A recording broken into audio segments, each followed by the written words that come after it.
All right. Thank you all for joining us tonight. For those of you who are in the room and those of you who are joining us on the broadcast, as a reminder for those on the broadcast, we unfortunately cannot see your questions.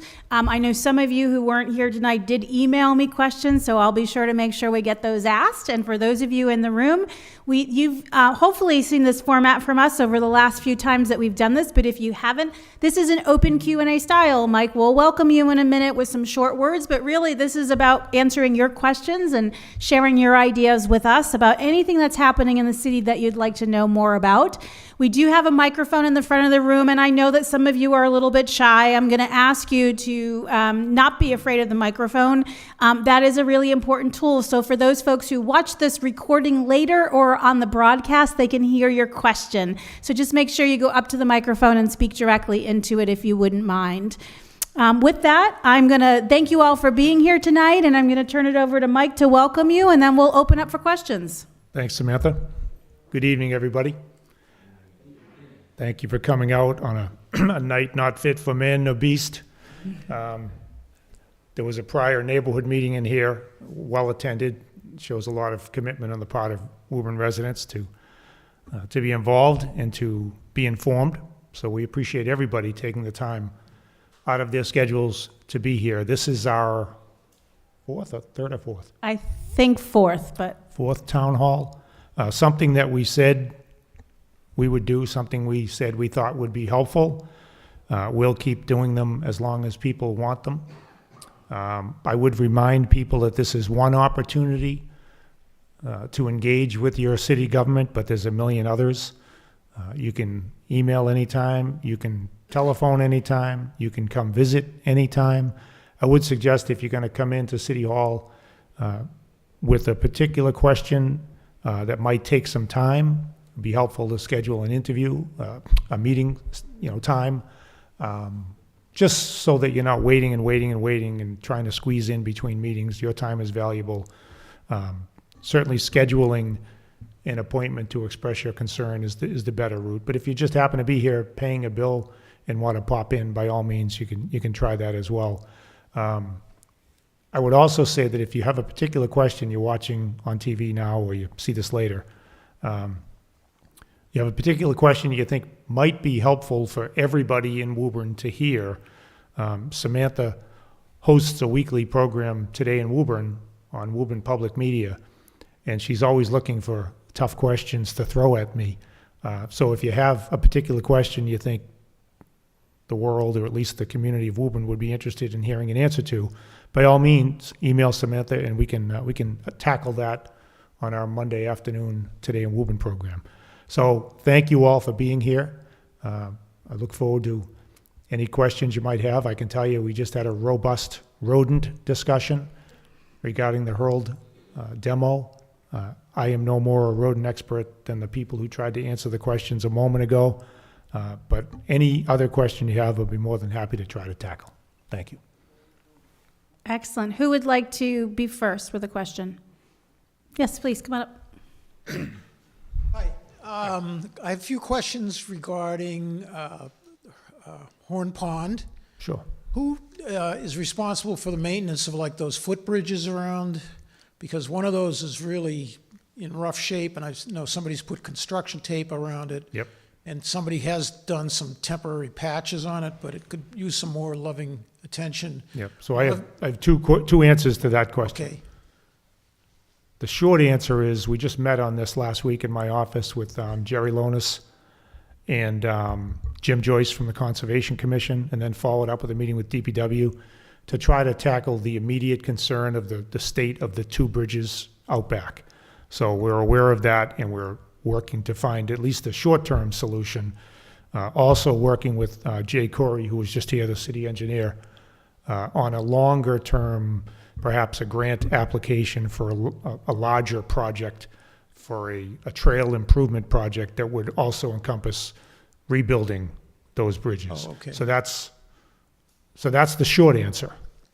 The longer answer to the question you asked about who's responsible, we actually have I don't know what you'd call it, a task force or a summit ongoing right now.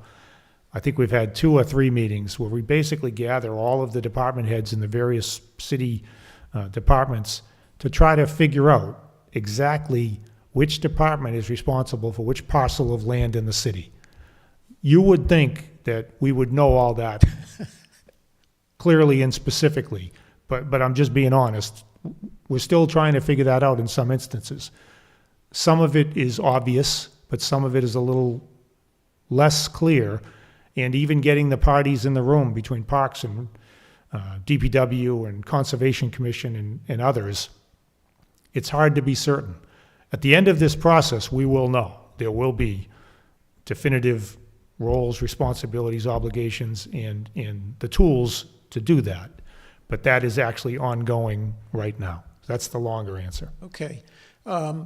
Recently, the beavers have returned, and they've built a dam under, I call it the Red Bridge, which is the larger one that vehicles can travel over. Yep. So that's not as an abutter in that area, but if they're successful in their goals, the abutters that are out on Lexington Street maybe, they're going to probably see yard flooding if we get some, well, like we're getting now, some heavy rains, because those beavers are very productive in what they're doing. That area around the Red Bridge, that was one of the topics of the conversation late last week. So Okay. we're aware of that, and we're trying to come up with some solutions. Got it. Again, short-term and long-term. What's the status on the construction of the interchange on Cambridge Street and South Bedford? I understand Burlington has sort of the lead on that as a community, but Burlington is the community of record. We have actually taken the lead in partnering with MassDOT to get that done. The project was actually pushed back a few months for design reasons, but we don't feel that it's a significant delay because it actually affords us a little bit more time to do some of the water main work that we had wanted to do in conjunction with this. We're going to do it ourselves. There's no better time to do it than when they're just about to tear up the intersection. So even though it was pushed back a few months, we don't think it hurts us. We're going to take advantage of that time. is there going to be sort of like a significant improvement over that interchange when they get through, or they just have to deal with what they've got there between the utility poles, the existing rights of way, all of that is I think it's probably a little bit of both. constricting? I think you're going to see a significant improvement. It's going to be much better than it is. In talking with the designers through several meetings, I think there's probably a perfect solution that we would all love to see that isn't likely to happen. But I think you're going to see significant improvement that's going to make it a lot better. You're not going to have the roller coaster ride coming across the intersection. You're going to have enough lanes coming southbound from Burlington to actually fit 2 lanes of cars. You're going to have turning lanes. I think you're going to see a significant improvement, but just in some of the discussions I've participated in, there have been a few ideas to make it even a little bit better that we weren't able to do. There's a finite amount of money, there's a finite amount of land, but I think you're going to be pleased when it's done. And one other one, the center of the city here, that whole interchange, I had understood at one point there was a study underway to try to improve the traffic flow. Yep. The way it exists. Is that still ongoing, or? We're beyond the study stage. We've actually been approved. The federal government is providing $20 million to the city of Woburn, and it's funneled through the state, through the traffic improvement program that they have. They basically prioritized upcoming construction projects throughout the state, and the state and a collection of communities vote on the priorities. We made the list. And then we went back in this past spring. I went into Boston with a couple of other city officials and reinforced our case. I won't say pled our case, but reinforced our case and reinforced our position on that list. So we are now solidly in place for FY 28 into 29 to get $20 million here into the city of Woburn to revamp what you see out front here. We're at 25% design. We've already had a couple of community meetings like this. We'll have several more where people can provide input into what the transformation should actually look like. We have some basic understandings of what we think we need. We're talking about managing the traffic better, making it safer, managing pedestrian access throughout the common and access to the common itself, and perhaps even an increase, maybe small, but an increase in available parking downtown. Those are the three major goals. Those are the guiding principles, but the specifics and exactly what it looks like are still open for input. Great. Well, thank you for your time. I appreciate thank the you. information. Thanks. Thank you. I'm going to ask you a question that came in prior, and then the next person will come up to the microphone. There was a question about the bikeway. So we had talked about a bike path. There had been some community input. There had been some Subdine, the sort of old Middlesex Canal. That project, we got a lot of input. We kind of put it on hold for a little bit to address some of that input. And so this person's asking kind of where is that and what might happen next? So you're right. It is kind of in a holding pattern right now while we process the input we received at one of the latest neighborhood meetings. I think it was over at the library in the springtime. But to be clear, there's a wrinkle in this bikeway project that would one day connect from Cross Street all the way up through the center to the police station, to Wynn Street, along the canal, all the way up into almost the Wilmington line. There's a wrinkle, there's a glitch that needs to be addressed, and it's the 128 connection, getting over, under, or through Route 128 on a bike. It's a critical piece of connectivity, and we don't have a solution right now. So as far along as we are in design of the overall project, probably the biggest, most significant piece is not yet designed, not yet finalized. So that's what we're trying to work through now. So it is fair to say that project is on hold for now. Some folks have suggested that we try to do some of the other pieces now. The consensus among the design group and others is that that's not the right approach. We should wait until we figure out how to fix that critical piece first. Yeah, and I think, for those who might have been in that meeting or watched it later, I think we heard the community sort of tell us the same thing, which was that a little path is nice, but if I'm riding my bike, I need to get to the next part of that path. And so we had, I think, gone in hoping we might just get a little pieces done, but we heard, and probably rightfully so, that without that connection, it's not going to be a heavily utilized bike path, and that we should take the time to fix that problem. Yeah.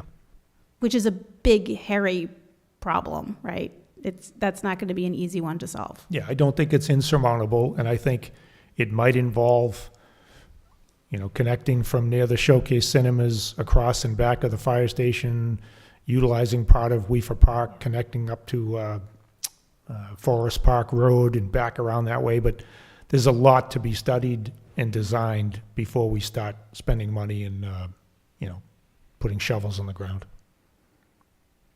Who'd like to join us next and ask a question? Please come on up.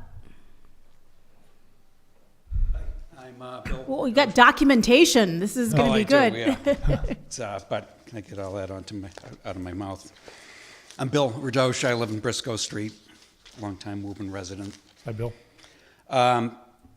So for people in Woburn, everybody's been on the edge of their seat about the new tax rates. It appears as though our city has failed to notify us in a timely manner what the new rates were, and I'd like to know why that didn't happen. So the new tax rate for residential... Bill, is that your first question?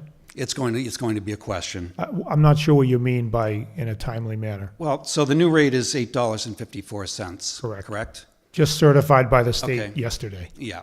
Yesterday. The previous rate was 8.07. By my calculations with my assessment, which is about $680, creeping up towards an extra $400 a year that I'll be paying. So I called the tax collector. I had to do a little digging online to find it. So I called the tax collector this morning to confirm, and they didn't know. They had to put me on hold and ask whoever. They didn't know what, Bill? They didn't know what the rate was. Correct. Until today, they didn't. It was literally just certified by the state yesterday. Our elected officials are pretty quick to put out on social media if they're at a gathering or at an event. It's on the website now. I posted it as soon as we got the certification from the state. Within a couple hours, we did post it on the website. That wasn't this morning. We got the official word, and it is now on the website. And on the city website. On the city website, yes, it is on the homepage.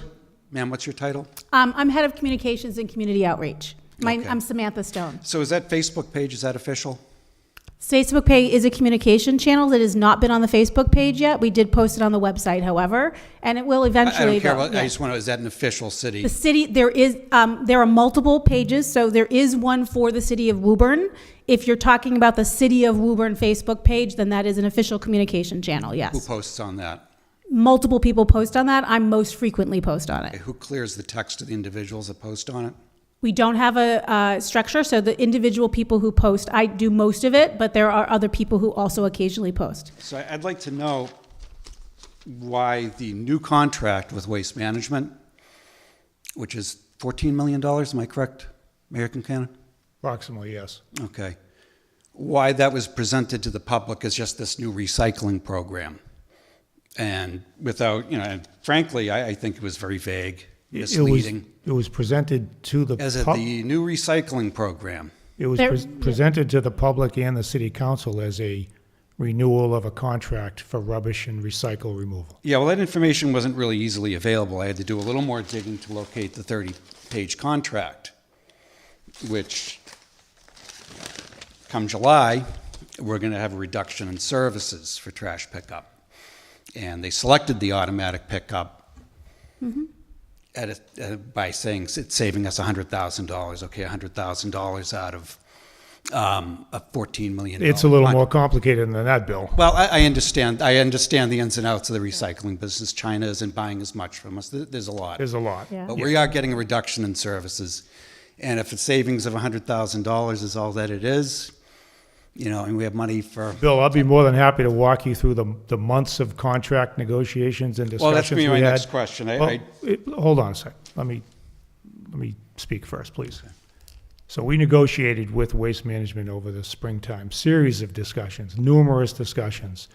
One of the things that became clear to us was that the model of trash pickup that we have here in Woburn, unlimited amounts of trash put on the curb every single week, to be picked up by 2 laborers from Waste Management was not sustainable.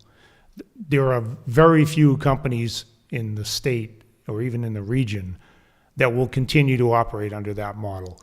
Everybody is moving towards automation. We knew it understood. was coming. We were forced that way, essentially. So the contract is based on that premise. So the reduction in services that you're describing was coming one way or the other. We were going to be paying increase in tonnage dramatically, and we weren't even sure how long we'd be able to continue manual trash pick.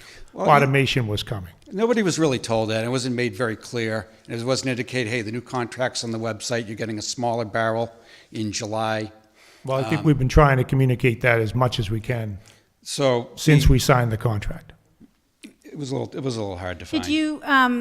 There was an extensive FAQ that was published and there were some public meetings. This is not an excuse. We always want to do better on communication. I just want to make sure you're aware of what we did do. So there were flyers that were mailed to every resident who is in service. We held public meetings about it at city council meetings. We did publish the FAQ in the newspaper as well as on the website, as well as on the Facebook page. I would love to hear additional ways. We talked about it on Today in Woburn. We had Waste Management come directly on Today in Woburn. Always open to new ways to communicate, so would welcome, additional things. I just want to make sure that you are aware of the things that we did do. Okay, fair enough. So there's going to be overflow bags. The contract indicates that the city will be paying $1.10 per bag. Is that safe to assume that we'll be able to pick these bags up for $1.10 a piece? Yeah, we're not going to be selling them directly So we'll pay $1.10 a piece for them because that's what you're paying. for an extra bag. There's no markup. No. We don't make money. We're not making money on the bags. Where are we going to get the bags? The plan is that the bags will be available at local hardware stores. This will all be publicized when that phase of the contract is implemented. So we're going to pay $1.10 each at the hardware store. If you wanted an extra bag, yeah. You Well, we could can't also- control what the hardware store will charge. We can say when you pick them up at our facilities, what we will charge. But you can lease an extra barrel, just to be clear, an extra bin. So you had at least 3 bidders? You had a statement of work? I didn't hear that, Bill, I'm sorry. You had at least 3 bidders? No, we renewed an existing contract with Renewed? Waste Management. Why didn't that have to go out to bid? We did our due diligence to see what other providers were out there and what their services were, and we opted to stick with Waste Management and renew their contract. How did you justify that? By speaking with the purchasing agent and doing background Well, you information. can't sole source that, you know. You got to go out to bid. We were well within the law the way we did this, Bill. Okay, we'll have to We check into confirmed that. this with the city solicitor as well as the purchasing agent, Orazio DeLuca. Yeah, that was confirmed internally. Yes, by the people who are paid to confirm such things, yes. Okay, yeah, they're not, I mean, you can do a lot of creative writing for selections of sources too, so I just Yeah, wanna there make sure wasn't that any didn't creative happen. writing I mean, there's a involved. lot of other good companies out there. Yes, I'm sure there are. Okay, so that was my next question.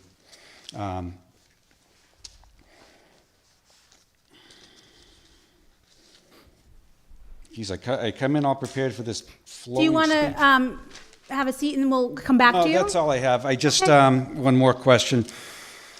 You know, driving here and, thinking, okay, I'm going to be faced with another tax increase. I'm going to try to get more involved. I feel as though I need to be more involved now. I don't feel as though I had to really worry about that with the previous administration. I want to make sure that the current administration is going to act with the same diligence and tenacity that the previous did. But that was kind of my count on that, hopes Bill. were deflated when I pulled in, and you're driving a pretty expensive Ford Expedition where your predecessor drove, what do you drive, a little Ford Focus? Yes. So what does that do for me with you having a, The vehicle vehicle like I that? drive is the police chief's former car. It's a 2020 Ford Expedition. 2020? Yep. What's that? Why isn't he driving a 2020? Why, what? Why did he need a new vehicle? The police chief got a new vehicle, and I took his old vehicle, the How many miles are on it? 50,000. That's it? Yes. I mean, it's not an airport limo. It's not that beat Oh, up. no, it's not. It's neither an airport limo nor beat up. Okay, so if that dies tomorrow, what's your plan? If the vehicle I'm driving dies tomorrow, I don't And expect replace it it in to. kind, or? I haven't even thought that far ahead. I don't expect it to die tomorrow. It's got These are our 50,000 tax miles. dollars, that's all. I just want some accountability. Yeah, and they're my tax Okay. dollars as well. And more people need to pay attention to what the government's doing. Bill, I hope everybody's paying attention. I hope everybody is aware of everything that's happening in the city. I've tried to make myself available for any question anyone might have. We've done 4 town halls now. I don't remember a town hall in the 60 years I've lived here in Woburn. So I think in all the ways I've tried to be transparent, I'd put myself and my administration up against any prior administration. And in terms of the first question you asked, and I'll paraphrase, why did it take so long for the city to announce the tax rate that was just certified late yesterday afternoon? I don't even know how to answer that question. That doesn't seem to me to be taking very long at all. I'll to stand announce. corrected on it, but I did call this morning and they had to put me on hold to find out. Okay. I think they were probably looking to see that it had been certified, and it was late yesterday afternoon. Okay. Was that going to come up at this meeting? Oh, absolutely. I would have been shocked if nobody asked about the tax rate Okay. tonight. I was still trying to figure out why the police chief needed a new car, but that's for another time. Okay. Thank you.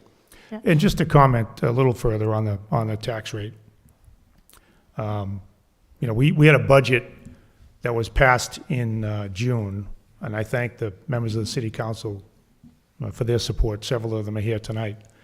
The driving factor in the increase in the budget was the school department budget. And the vast majority of the increase in the school department budget was driven by contractual obligations and state mandates. Almost every penny involved in that increase could be tracked to those issues.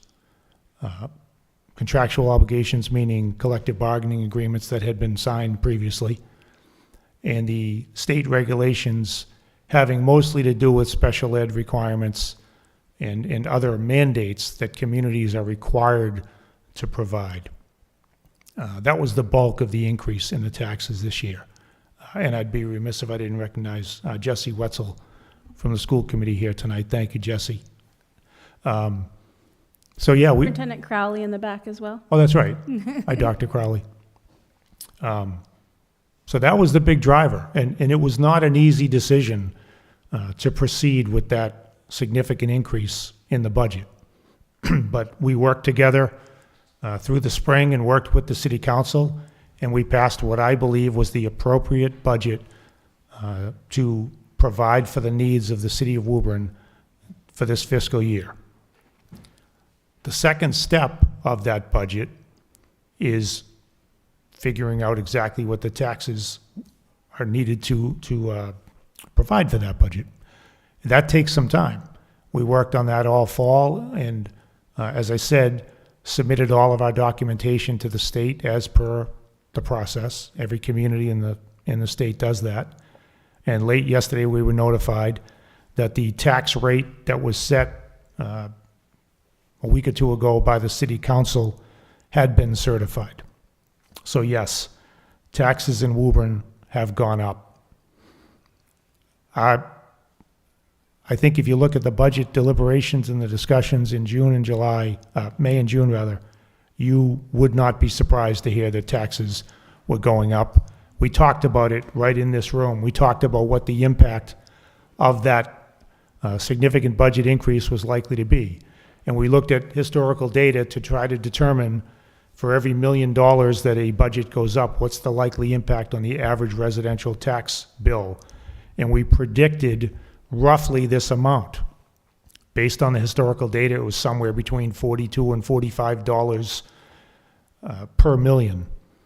And it come to find out, we settled at a rate of $8.54 per thousand, which ended up being a $583 increase on the average annual single-family tax bill.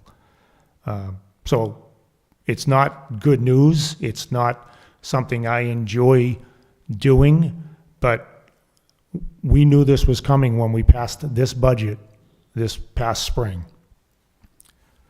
I will also tell you that over the years, as compared to our neighbors, we can go back and we can look at the last 5 years and just compare ourselves to our neighboring communities. Wilmington, Billerica, all the area communities. And the average tax increase for the last 5 years amongst those various communities, Billerica was 335, Lexington is 750, Reading is 318, Stoneham is 347, Winchester is 678, Woburn is 261, Burlington is also 261, and Wilmington is 236. So if you take the increase this year and average it with the prior 4 years, and then compare us to all our neighbors, I just read you the numbers, we're in line or lower than all of our neighboring communities. I know that doesn't give you too much comfort as you're preparing to write out the check for your next tax bill, but that's the reality we live in. There were things that had to be in this budget. We didn't have any choice, and this is the result. But all in all, I would still I'd put Woburn up against any of our neighboring communities in terms of the services we provide and what you pay to get those services. So I did fully expect to be discussing the tax rate and the tax history and the tax bills tonight. And I'm more than happy to answer any more questions you might have about those. But that is the context. The average single-family home in Woburn is assessed at $700,311. That's the average. So there's half above, half below. The average annual increase in the tax bill will be $583. Those are the cold, hard facts. So that's enough for now. Thank you. And thank you for your questions. And we really encourage people to get involved and ask questions. And we hope to see you at lots of meetings and in lots of places, because that's how we all work together when we understand what's happening around us. There's things we'll agree with, there's things we don't agree with, but information and sharing that information is really important. And we want to get better and better about how we do that. We've taken some steps to make that easier than it has been in some ways, and there's always new room to improve, and we look forward to hearing your ideas on that. Our next question, please. Please, come on up. And I just ask you to talk directly into the microphone so the folks who are recording and on broadcast can hear. Okay, Thank you. that's pretty close. My name's Justin O'Connor. Hi, and Justin. Hi, Mayor, Mr. Mayor. And I just flew in from Charlotte, and it was bumpy, and that's why I'm so late. The flight was delayed. But anyway, I submitted a question earlier to understand, to you, to understand about the new fire stations. Did you address that already? Not yet. It was on my questions, but you're here, so you can go ahead and ask it. I was hoping I could be here, but I didn't know a few hours ago. Thank you. So the question that Justin asked in email, I'll paraphrase, but if I get it wrong or if you changed and added something, please let me know, was just a quick update on the new fire stations. And in particular, you were asking about energy efficiency and how we'll be building that into the Yeah, facilities. especially that I'm, even though I was a firefighter for a while, I am now very concerned about global climate change, and we need to take action as immediately. And I know I believe that you've put some solar on the new headquarters. Right, which we're doing that wasn't right now. Yep. originally scheduled. I spoke at a Winchester meeting for the train station and asked them to put solar panels up on all those beautiful canopies way up high where nobody could see them. And this was a couple of years ago, and the station's finished, and there is still room for those solar panels. So I hope we don't do that today as we redo the fire stations, which need to be redone. Yep. So we are putting the solar panels on the new headquarters on Main Street right now. We're also, as part of the design of the two new stations, trying to identify other solar panels and other initiatives to capitalize on green initiatives. We actually have a meeting for tomorrow, tentative for tomorrow. We're waiting to see if Eversource has to cancel because of the storm. But a meeting with Eversource and our design consultants for the fire station to try to explore the most and the best options to try to incorporate all the latest technologies into the design. One thing that fire stations have generally are big roofs. And Yep. we should make sure that we do what we can to make sure the roofs face the correct way. And there are many other options, not only being energy efficient, which I'm sure we're going to do, but we can use that. We should be able to produce more power than they use, so we could sell some back to the grid. And it would be a backup to the backup, or maybe the backup that is then backed up with a generator. Fire stations need to have electricity 24/7, 365. Yep. So that is the topic of the meeting, again, with the consultants as well as our own internal sustainability director. Yeah. She'll Is be at that the a meeting public as well. meeting, or is it? Yes. Tomorrow's Eversource meeting meeting. is a private meeting just between Okay. Eversource and the city. But the fire station building committees are public, Okay. and they're I'll have posted to on the website. check on that. For now, they've been roughly every other Thursday as we begin. We just began a month ago. I think this is maybe. our third one coming Yeah. up.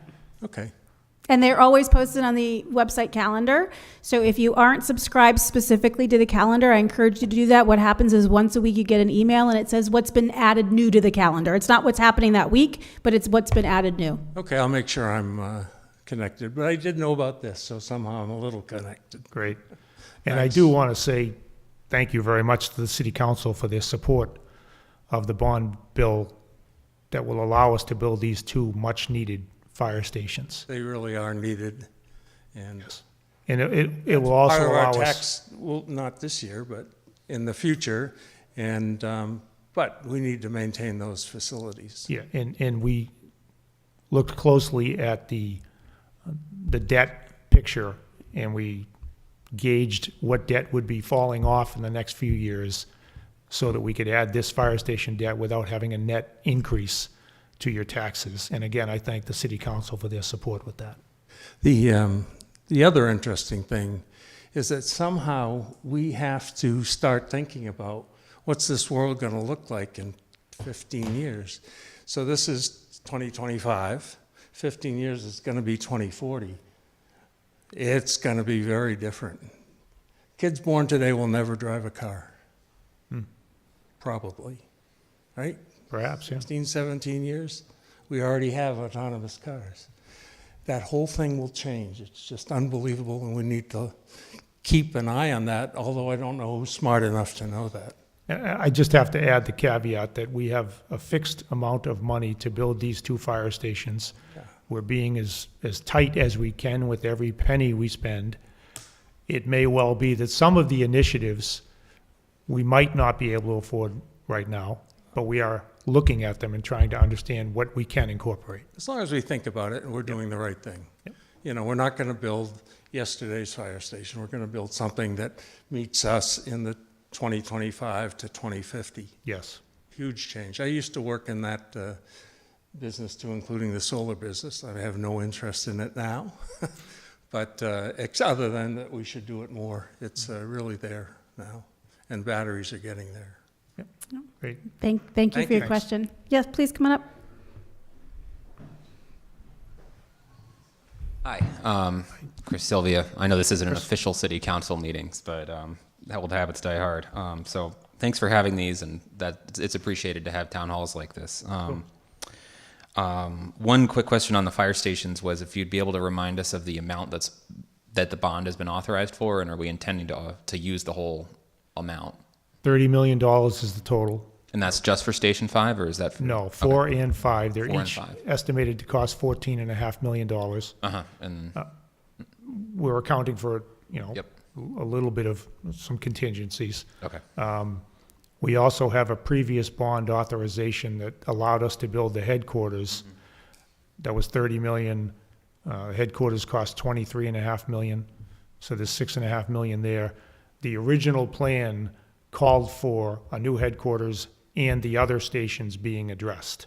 So the leftover money from the first bond Yeah. would be earmarked for Station 1 to be improved. It doesn't need to be torn down and rebuilt. It needs to be improved. Gotcha. One other question I have is the hits keep coming from Beacon Hill. We have the state ADU law being Yep. built, and I just wanted to ask you what the city's plan is for addressing that. We're actually engaged in meetings right now on that topic. President Dillon is involved, city solicitor, building commissioner, planning department, all discussing that. As you probably know, when the state law changed, there wasn't a lot of meat on the bones exactly how to implement it in a community. There have been meetings and advisories and webinars from the state that are trying to explain maybe a little bit more detail what they'd like or what they're requiring. I know there was another update that came out maybe yesterday with a little more guidance. I was just told about it today. So we are working here in the community to try to implement that law at our local level. Gotcha. I think the deadline is first week of February. That's my understanding. I think there's default options that Yeah. go through, but I mean, I think communication from the city will be helpful for anyone who's considering building. Yeah, one we're of these things. literally trying to understand how to implement that here at this level. We intend to meet the February deadline, Yep. and at that point, we'll be sure to let people know what the rules will be going forward. Thank you. I have a question about the new Boston Street Bridge and just a general progress update on that. Sure. I'll tell you that Council DeMambro from Ward 6 drives the site several times a day and gives me updates. And he stops and chats with everybody there, so I feel well informed when I talk to Lou. I think the time frame for completion right now is next spring. Next spring. Spring of '26. Gotcha. Percentage completion right now is, Lou, maybe around 40? Close to 40%. The bulk of the work, the in-ground work, the tough work is done. The next big step is, the flying of the steel across the tracks, which is a big part of the project, but hopefully goes quickly and smoothly. So I think maybe we hit a couple of snags a year and a half ago. But we've caught up and we're on track now for that spring 2026 deadline. And I know you've had some discussions you mentioned that you'd had some discussions with the MBTA and with the state about the Anderson parcel. Right. Have you been able to communicate to them that one of the things that would benefit, I mean, in particular, the ward on the west side of Anderson would be a pedestrian bridge? Oh, yeah. Yeah, I've communicated that in every conversation I've had with anybody who works for the state, up to and including the lieutenant governor. We all realize that when the new Boston Street Bridge opens, there's going to be a reinvigoration of that section of the city, Lou's Ward. We know it's going to be much more attractive to developers just because the bridge itself opens up. Yeah. The next big thing that would further enhance that attractiveness is that pedestrian bridge. We've made that clear to everybody we've talked to. We actually had a meeting in the lieutenant governor's office. Well, she was here 1 week and we were in there the next week, probably about a month ago. This was the topic. The topic was what happens at Anderson, what happens with the new Boston Street Bridge, and how important that pedestrian bridge would be. So what we've done here in the city is we've done some design work to at least have something we can then present to the MBTA, to MassDOT, to Massport, to the lieutenant governor for any grant applications we have, so that we can make them aware of what it might look like, so they have enough to take the next steps in design. I think it's a no-brainer. I'm amazed they didn't do it when they first built Anderson. And everybody I've showed it to says it's a no-brainer. You must have a pedestrian access over the tracks to connect to the other side. Thanks. Have you talked to the landowner that's abutting it at all? Or would there be several that potential? There's several, because exactly where it would, I mean, I could tell you right now where I think it should come across, Yeah. but I know there are other ideas on that. Yep. So there would be several landowners that would have to be spoken to. I don't think we're at that point just yet where we'd be buying anybody's land or doing Yeah, anything like yeah. that. I think it would I be know part of that's- the overall, the bigger project that happens up there. Oh, I see. That's Okay. my hope, because that would mean that somebody else is paying for it as well. That makes a lot of sense. On that general topic, from the previous person that we just heard, just trying to do, think about 2035 and 2050. We just permitted a lot of multifamily in this town, and it hasn't been built yet. Right. And given the condition of interest rates, it might take some time before people take advantage of the new zoning. So one thing I wanted to, make sure or encourage you and the council to try to do was to look at stretch codes for electric vehicles. So, when people are going to go into these apartments and they're going to have garages, it isn't like if I live in a house, I can install a charger at my, just call an electrician. It's sort of a big ship that it takes a little while to turn. And given that these things, haven't even been, penciled out yet, I just wanted to see if, just not even, forcing anybody, but just making sure that, any individual who wanted to have an EV in those buildings could have one. And if there's anything we could do to the city code to make that a reality. So I just wanted to encourage you to do that. Sure. And I know that the building commissioner is aware of that as well, and has been having those conversations. And I also know that 4 of the 9 city councilors are sitting here, and I'm sure they heard your comments too regarding future developers that want to put such buildings in Woburn. Gotcha. Thank you. One small thing was just, there's been a lot of double polls from Eversource, and is there anything you can do about that? We try. I'll tell you, the most promising opportunity to resolve that issue is in a bill that the governor filed, the Massachusetts Empowerment Act.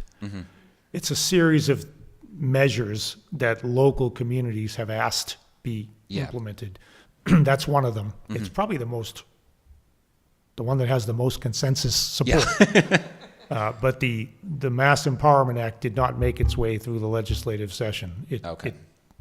I wouldn't even say it died, it just kind of sat over in the corner.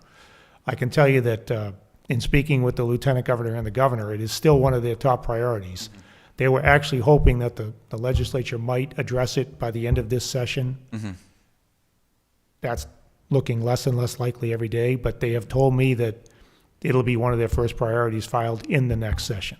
So the hope was that the state would act so that each individual community wouldn't have to deal with double poles on their own.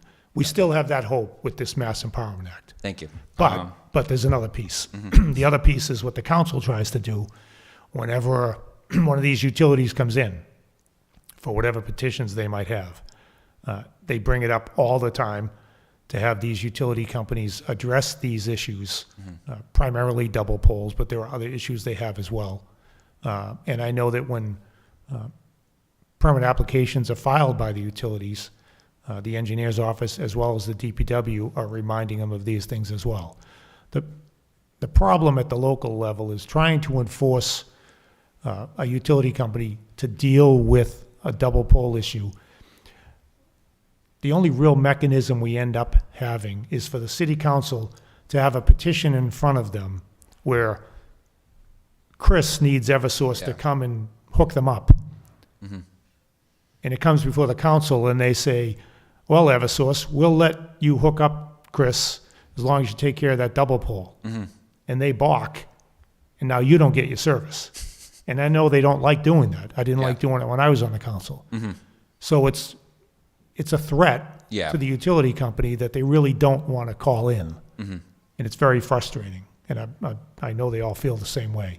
So I think our best hope is the Empowerment Act, if the legislature sees fit to pass it next session. Chris,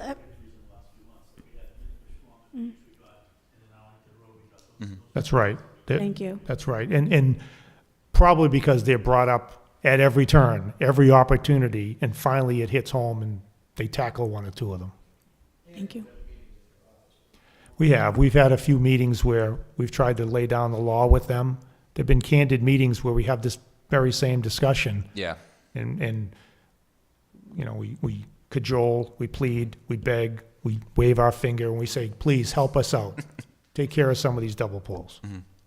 Chris, just in the interest of everyone, if you have one more question, and then we can circle back to you after, but I just want to make sure everybody has a chance to ask. That makes sense. The only other thing I wanted to ask about was, we just had the budget and assessment process, that was determined based on the budget in the past. Could you just sort of, not everybody knows how to engage with local government, so I'm just curious how you engage with that process at the beginning when the budgets are being made, versus sort of.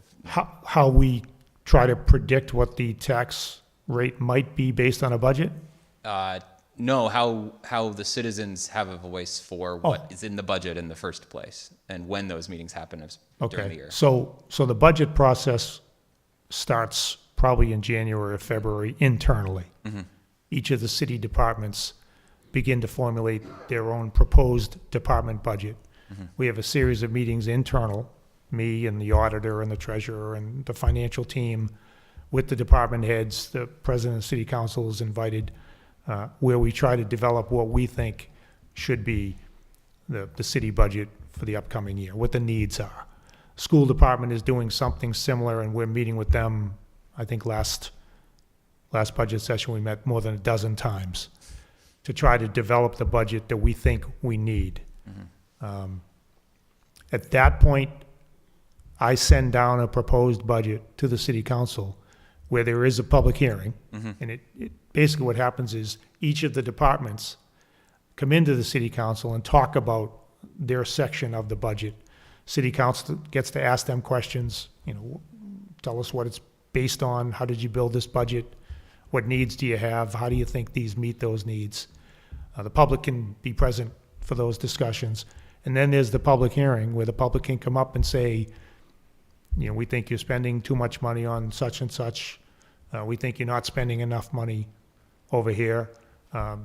Historically, there hasn't been a huge number of people that come to those public hearings.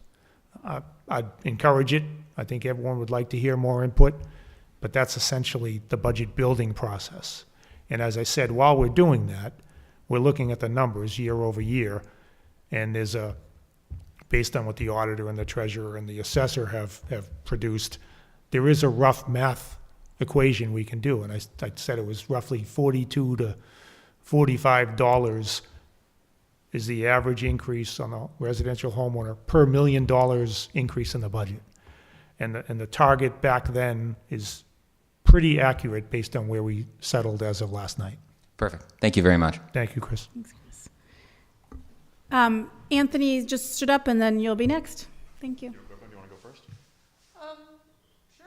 You go. I'll let her go. It's fine. Okay. Okay? Andrea Adams, 118 Green. Hi, Andrea.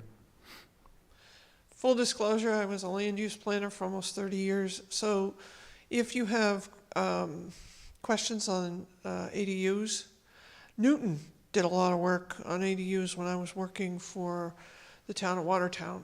And the real kicker is that they made it so that those ADUs were affordable. So you had a double plus. You had an accessory unit, but the accessory unit was also affordable. Can you elaborate on that? Were they mandated to be affordable, or they just turned out to be affordable? No, they wrote it so that they would be affordable. So a homeowner in a residential area who built a smaller ADU attached unit 'Cause was told how much they could rent it for? Yep. Oh, okay. Because Watertown, I was the housing planner for Watertown, and that was back in the day when the Verbos of the world and all of that and long-term rentals were being squeezed out because you had short-term rentals. And we were casting around for some changes to Watertown's affordable housing zoning. And one of the communities we reached out to, I think, was Newton. I can look back and get back to Samantha with some ideas. Whether that holds now or not, I don't know. But they custom designed it for that reason, because they wanted the sweet spot between the affordable housing max of the housing authority, which is 50% area median income, and where the 40B people, not the 40B, but the 80% area median income, which is what you get out of your inclusionary zoning sits, there's a gap. And they set it somewhere in that gap. Okay. So that you would have people in the community who would rent to their fellow community members who maybe might be needing something at less than market rate, but they'd still get an income, right? So they did some other things, or maybe I'm forgetting, like not enforcement forbearance, but if you set it at X for the rent, you got a spiff, maybe a density spiff. So you think it was more of an incentive than a mandate or a requirement? Yeah, Okay. it was both. If you're going to build it, you can build it, and you have to follow all of these things. It has to be X, and you can't violate zoning. They built their zoning code, but they also, I think, had a spiff, where if you set it at 60% area median income, and the community would help do the income verification, you get a density spiff or something else on the backside. We can take a look at that. I hadn't heard much about I'll that. get back to Samantha because, I've been out of the game since 2019 when I left. So things might have changed. But anyway, that's what I was going to say also about the Wyman School, is when I was in my first planning job, which was for the Cape Cod Commission, one of my last projects was the redevelopment of the historic Simpson School, which sits on Main Street in Yarmouth. It's a National Register building. And they didn't need it anymore because it was an elementary school. It had been the high school, and then it got converted. It was elementary school. And they lost their need to use it because they were constrained. It's an old building. You can't touch it. You can't tear it down. It's on the National Register. So they cast around what to do with it, and they settled on converting it to affordable housing. And they ended up, long story short, with 60 units of permanent 55 and older sitting at 60% area median income housing for seniors. And they were able to run a local preference so that the bulk of the people in the units were residents or previous residents of Yarmouth. And I have to say, it's an absolutely stunning project because they didn't tear anything off. They kept everything, and they built a modern wing off the back to increase the number of units. And it's perfect. They gutted everything to the studs, but they saved all of the historic internal stuff like the isinglass stuff over the doors, and they converted the classrooms into units. They merged them together, and they have the old style. It was built in the 30s, so it looks kind of like this with the paneling. So it's an absolutely stunning reuse of a 100% historic structure. Didn't touch the outside, gutted the inside, de-leaded it, blah, blah, blah. Now you can live in a 2-story unit that they put in the gymnasium. So just a thought, I will work with the counselor who's the Wyman School is in.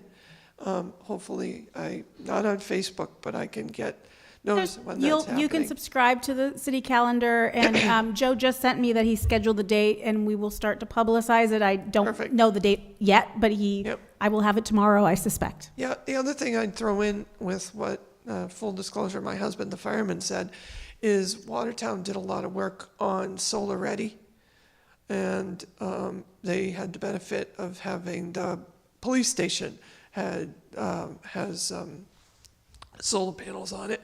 Oddly enough, the emergency backup for their command center is in the police station. So when the power goes, the battery wall kicks in and their emergency management center doesn't go because it has power from the stored energy that the solar panels get. So they made that choice. And one of the things that Watertown did is they didn't mandate solar because it's an individual choice when you look at the roof and blah, blah, blah. But they asked that all development be solar ready so that if you're going to do it, you've thought about it before you actually built the thing, to take a look at what you've got to work with. Are you shadowed? Are you getting enough sun? So they didn't ask them originally to say, oh, you absolutely must. But what you must do is do at least an assessment of what you're going to build so that you know at the end whether or not panels would even be viable, whether you get enough production. And with respect to what the other gentleman said about plugging in cars, electric cars. Again, I hate to be a broken record, and I'll get all of this if I have it in my files to Samantha. We mandated charge ready. Like, if you're not going to put the charging station in, would you at least put in the conduits for the wires so that when it becomes the thing? Now, remember, I left in 2019 before the pandemic, so electric cars were just sort of new. They're not as shishi as they are now. But we said, all right, if you're going to dig the site up, while you're putting in all of the goodies for all the stuff that you got to put in, like the drainage and whatever, put in conduits for stanchions where you can plug in the cars in the parking lot, or conduits in the parking garage so that when you are ready, you're not like, oh, Christ, we got to dig up the parking garage to put in the conduits. Yeah, good point. Kind of things like that. And so I'd also offer that I'm very interested in the redesign of the Common? common. traffic flow? Thank you. Okay. It's been a long day. I had to pick him up. I knew again. because you'd mentioned it to me before. I can't Yeah. really read I'm your a mind. shill. Yeah, thank There you. will be a lot of opportunities to weigh in on that, so we look forward to that. So thank you for the opportunity. And again, thank you very much also for having this town hall. I think it's really helpful, even for groupies like me that are old-time planners, to know what's going on. Sure, thanks. Thank you. And just- Anthony, just did you want to come up? Touching base real quick, Anthony, on the old Wyman School, just so people understand where we're at in the process. So it was a school building, falls under the jurisdiction of the school committee. until such time as they deem that it's no longer needed for educational purposes. They made that determination beginning of the summer, late spring, early summer, I guess.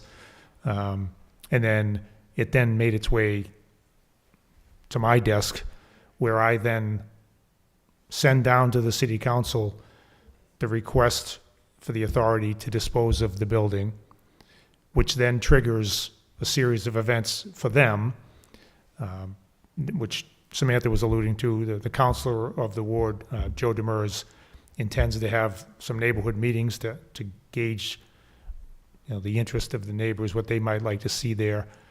Obviously open to anyone to weigh in.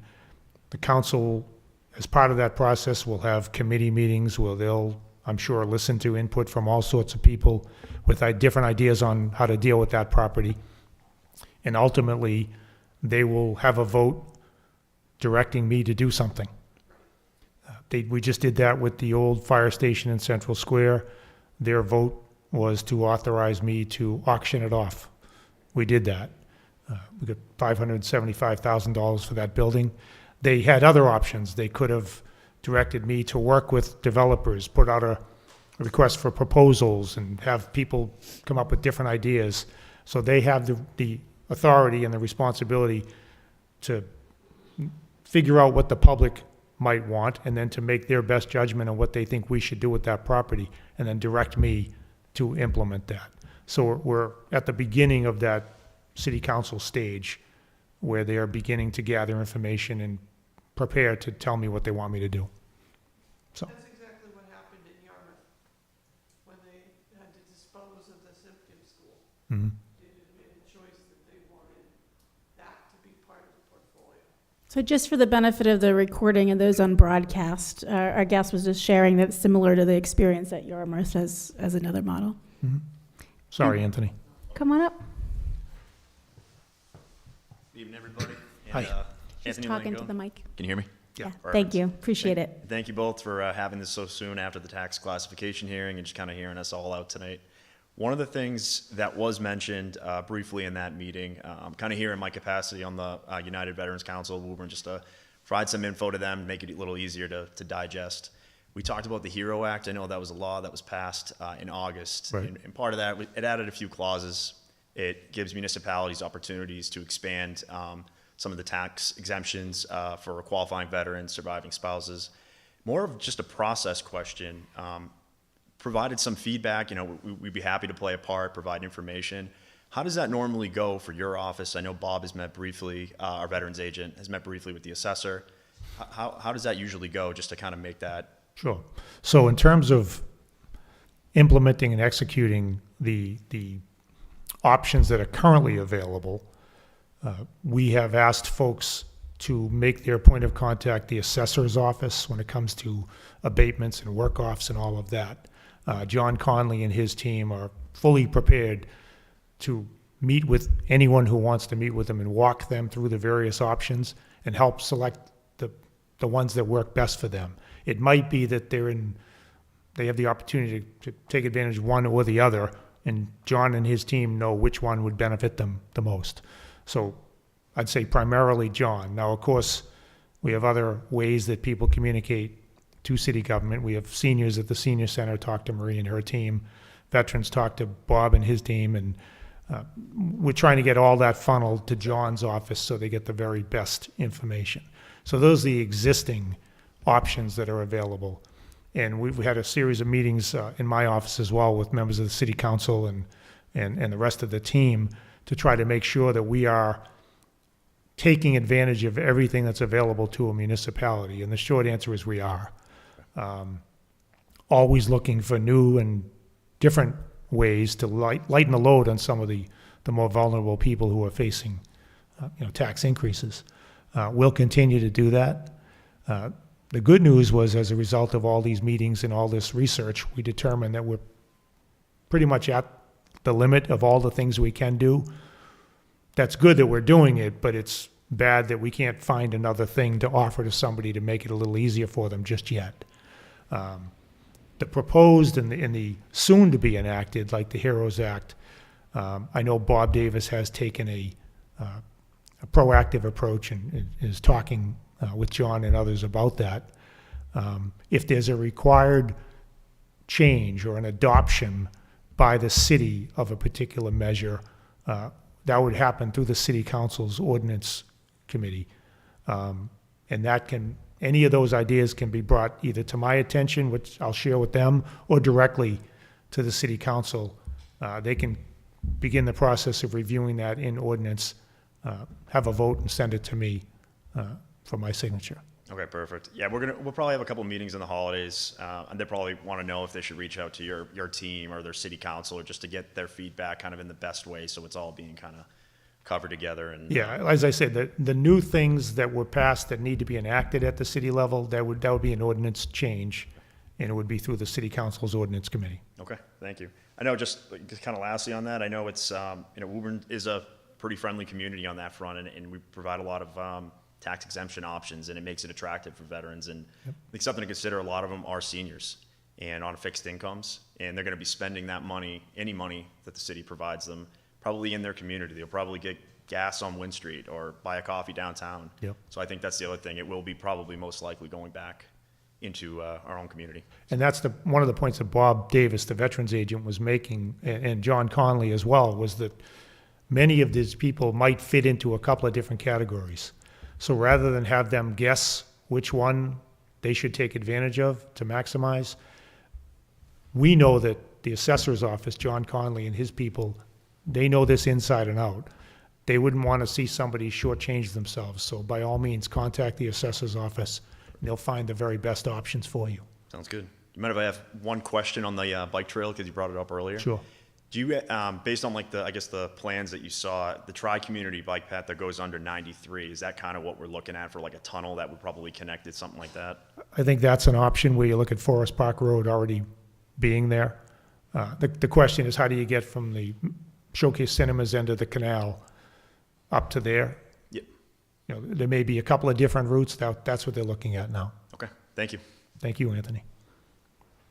I have one more question I'd like to ask that came in ahead of time, and then we'll take any other questions in the room. So anybody who's driven by Salem and Beach has seen some changing traffic patterns. Yes. And we had lots of folks who have wondered why we're doing that and what we're doing, and thought it'd be helpful for you to just give an update. Sure.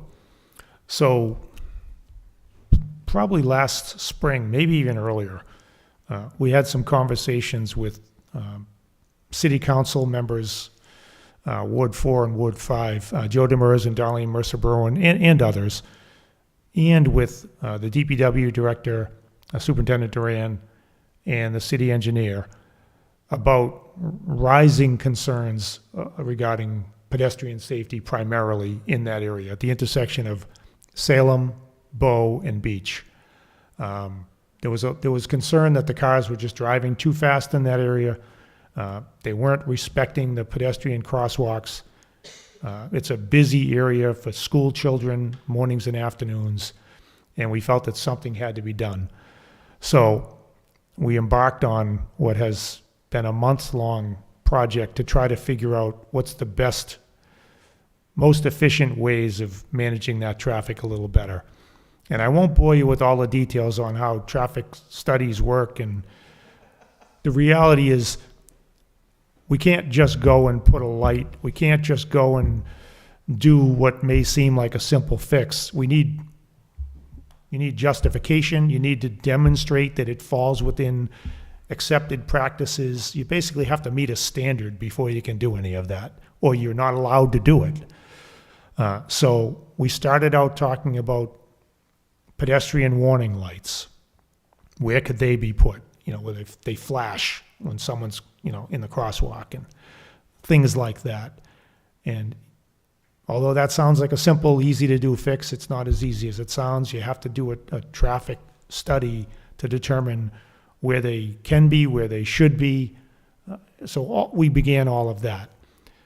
We also started talking about other traffic calming measures, like not necessarily narrowing the roadway, but sometimes simply painting the lines a little narrower triggers something and slows people down a little bit.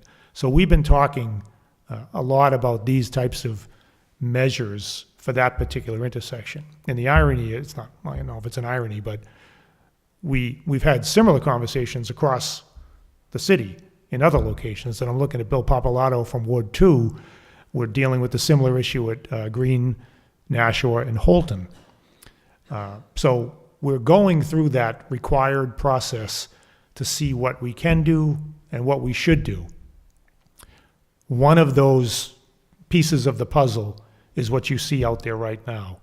I don't know if you can visualize the intersection, but if you're coming from Salem Street from East Woburn, heading up towards Woodbrook, you got Bow Street on the left. There's a wide turn onto Beach Street that you could probably take the turn at 75 miles an hour without having to slow down at all. And unfortunately, some people do, and it's unacceptable. We can't have it.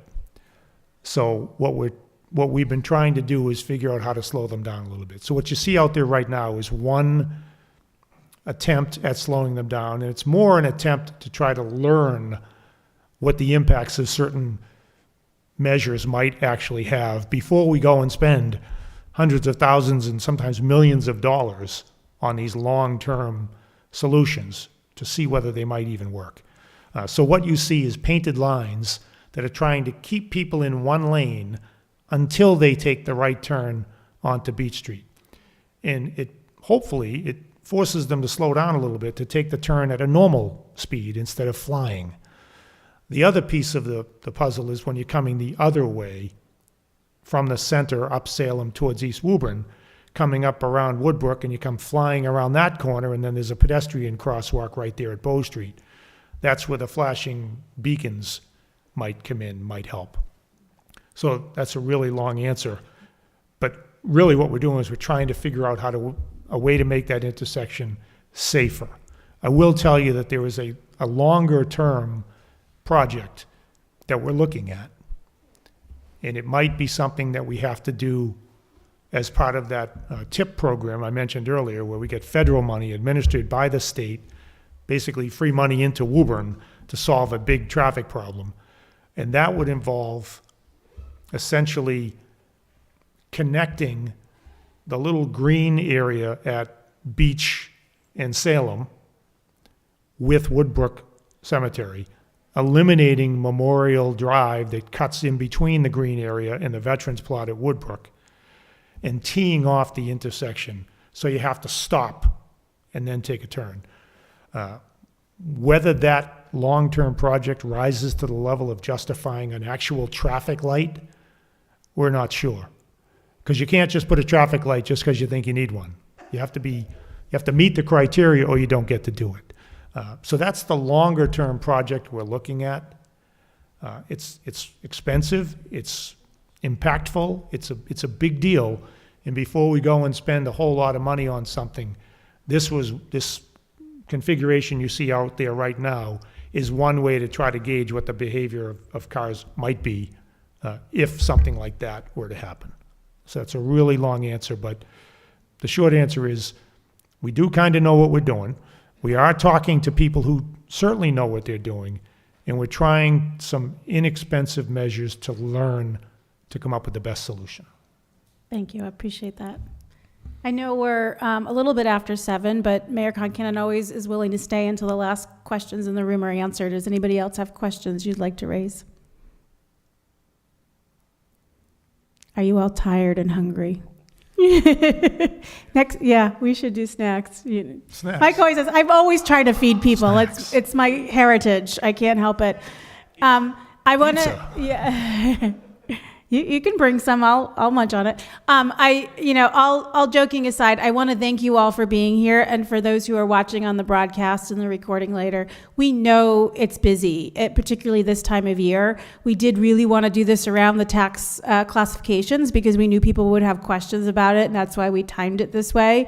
We will continue to hold these roughly every quarter, and as Mayor Concanon mentioned, there's lots of ways to participate in public meetings, stop by, email, We try our very best to respond. We know not every answer is a happy answer, but we at least try and be transparent with people about where things are and what they're happening. So we thank you for your help in participating in the process tonight.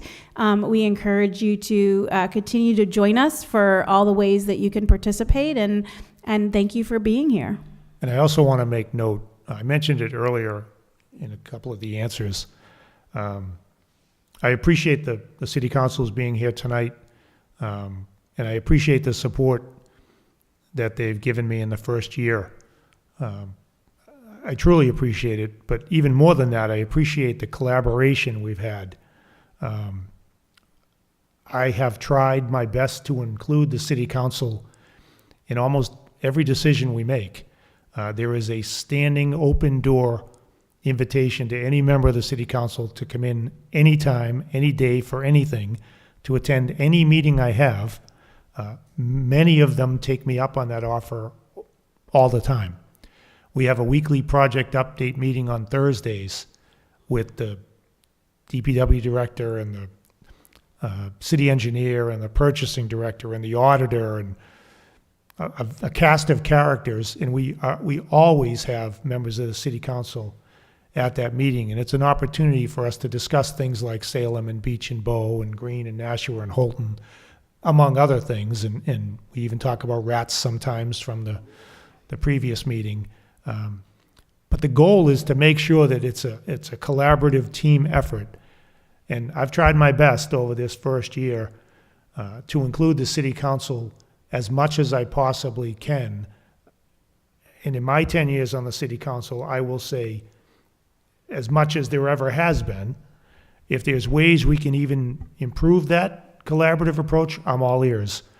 But I can tell you that many of the decisions that I've made in the measures we've implemented in this first 12 months have come as a result of collaboration with the city council and the school committee and the department heads. That's the approach I pledged when I ran and when I took office. It's the approach I've used in anything I've ever done in my career, and I do it because it works and we end up with the best outcomes. So I thank the city council and the school committee and the department heads in the city for their collaboration. And I think it works, and we're going to keep doing it. And if there's ways to do it even better, I'm all ears. So thanks for coming tonight, and thanks for your help always. Thank you very much. Have a wonderful Thank you. evening. Don't Take get care. blown away out there on your way to your car.